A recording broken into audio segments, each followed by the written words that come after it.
Hello guys, তো আজকে আমি বানাতে চলেছি মুরগির মাংস লাল ঝোল আলু দিয়ে। তো তার জন্য আমি এখানে নিয়ে নিচ্ছি 3টে আলু, মাঝখান থেকে দুভাগ করে নিয়েছি। একটা বড় টমেটো কুচিয়ে নিয়েছি, 2টা গোটা পেঁয়াজ কুচিয়ে নিয়েছি, গোটা গরম মশলা, 2টো ইলাইচি, 2টো দালচিনি আর 2টো তেজপাতা আর লং নিয়ে নিয়েছি। আর এদিকে মশলা বাটার জন্য নিয়েছি রসুন, একটা গোটা পেঁয়াজ, কাঁচা লঙ্কা, গোটা জিরে, গোটা ধনে। আর এদিকে মাংস ধুয়ে নিয়ে আমি চলে এসেছি। তো এবার চলে যাব আমি রান্নাঘরে। তো রান্নাঘরে এসে আমি কড়াই বসিয়ে দিয়েছি গ্যাসে, আর কড়াইটা হালকা গরম হয়ে এসছে। এবারে আমি এতে দিয়ে দিব সর্ষের তেল।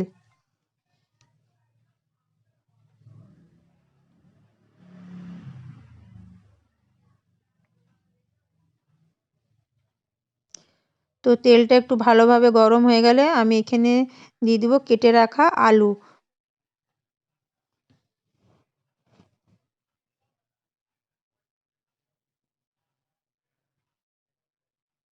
তো দেখতেই পাচ্ছ তেল ভালোভাবে গরম হয়ে গেছে। আবার এখন আমি প্রথমে এখানে কেটে রাখা আলুগুলো লাল করে ভেজে তুলে নিব।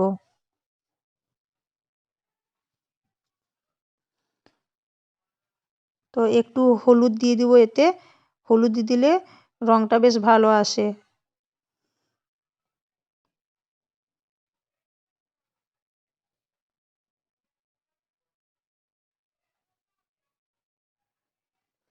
তো হলুদ দিবার পরে আমি কিছুক্ষণ আলুটা ভাজবো, লাল হয়ে গেলে আলুটা আমি তুলে নিব।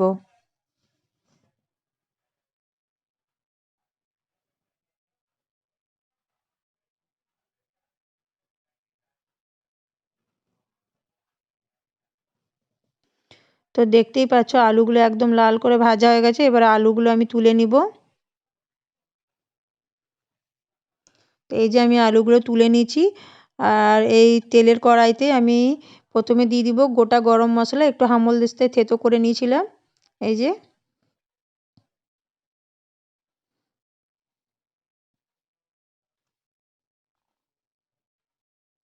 তারপরে দিয়ে দিয়েছি 2টো তেজপাতা। তো একটু নাড়াচাড়া করার পরে আমি এখানে দিয়ে দিব কুচনো পেঁয়াজ।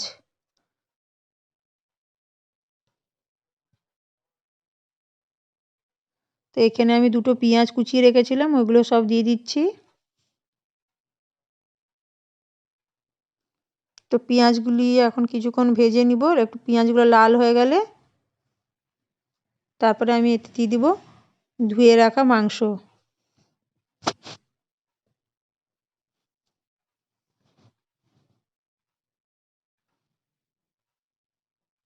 তো দেখতেই পাচ্ছ পেঁয়াজগুলো পুরো লাল করে ভাজা হয়ে গেছে।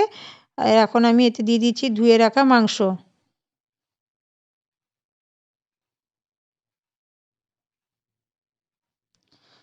তো মাংস আর পেঁয়াজটা কিছুক্ষণ ভেজে নিব। তো কিছুক্ষণ ভাজার পরে আমি এতে দিয়ে দিব আন্দাজ অনুসারে হলুদ, অল্প করে।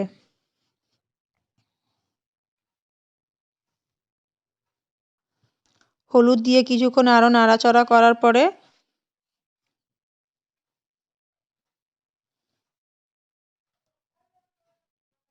তো হলুদ দিয়ে মাংসটা কিছুক্ষণ ভাজছি। আর এদিকে এখন আমি মশলা পিষে নিব। এই যে মশলা আছে রসুন, পেঁয়াজ, লঙ্কা, গোটা জিরে, গোটা ধনে। তো বেশ কিছুক্ষণ মাংস পেঁয়াজ দিয়ে ভাজার পরে তো আমার মশলাও বাটা হয়ে গেছে। এবার আমি মশলাটা মাংসের মধ্যে দিয়ে দিব।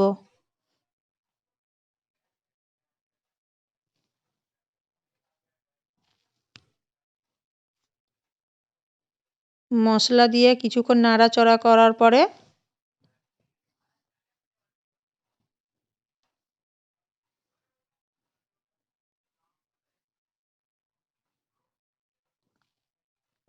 আমি এতে কালারের জন্য দিয়ে দিব কাশ্মীরি রেড চিলি পাউডার 1 চা চামচ।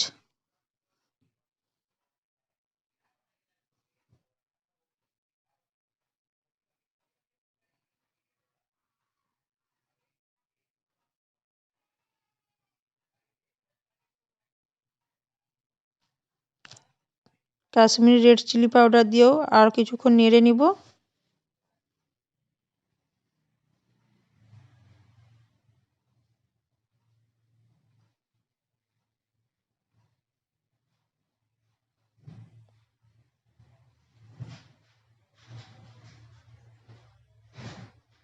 তারপরে এখানে আমি দিয়ে দেবো আন্দাজ অনুসারে নুন।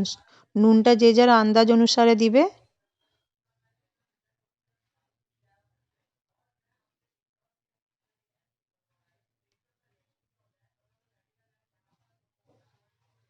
তারপরে আমি এতে দিয়ে দিব সানরাইজের চিকেন মশলা। ওটাও দিয়ে দিব আমি চা চামচের 1 চামচ মতন।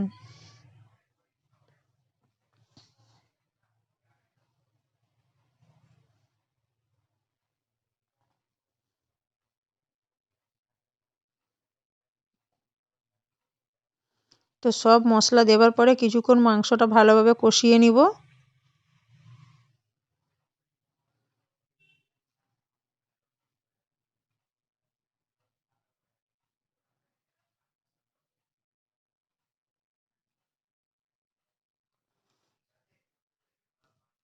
তো দেখতেই পাচ্ছ বেশ অনেকক্ষণ কষাবার পরে আমি এতে দিয়ে দিচ্ছি ভেজে রাখা আলু।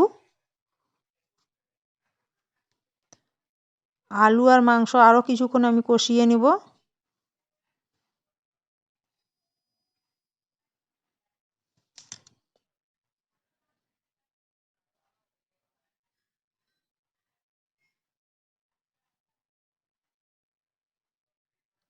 দেখতেই পাচ্ছ আলু মাংস ভালোভাবে সেদ্ধ হয়ে এসছে আর মশলা থেকে তেলও ছেড়ে গেছে। এখন আমি দিয়ে দিব কেটে রাখা কুচনো টমেটোর। টমেটোটা আগে দিলে কি হয়, আলু আর মাংস ভালোভাবে সিদ্ধ হয় না। তাই জন্য একটু ভালোভাবে কষিয়ে নেবার পরে আমি লাস্টের দিকে টমেটোটা দিই। তো টমেটো দিয়েও বেশ কিছুক্ষণ নাড়াচাড়া করব যাতে টমেটোটা একদম গলে যায়।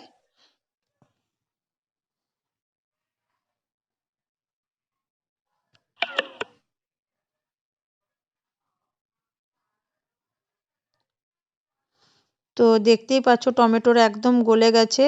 আর যারা ভাজা মাংস খেতে, কষানো মাংস খেতে পছন্দ করে তারা এইভাবেও মাংসটা নামিয়ে নিতে পারে। যেহেতু আলু একদম ভালোভাবে গলে গেছে তো আমি এতে দিয়ে দেবো, যেহেতু আমি একটু ঝোল করব তো আমি এতে অল্প করে জল দিয়ে দিব।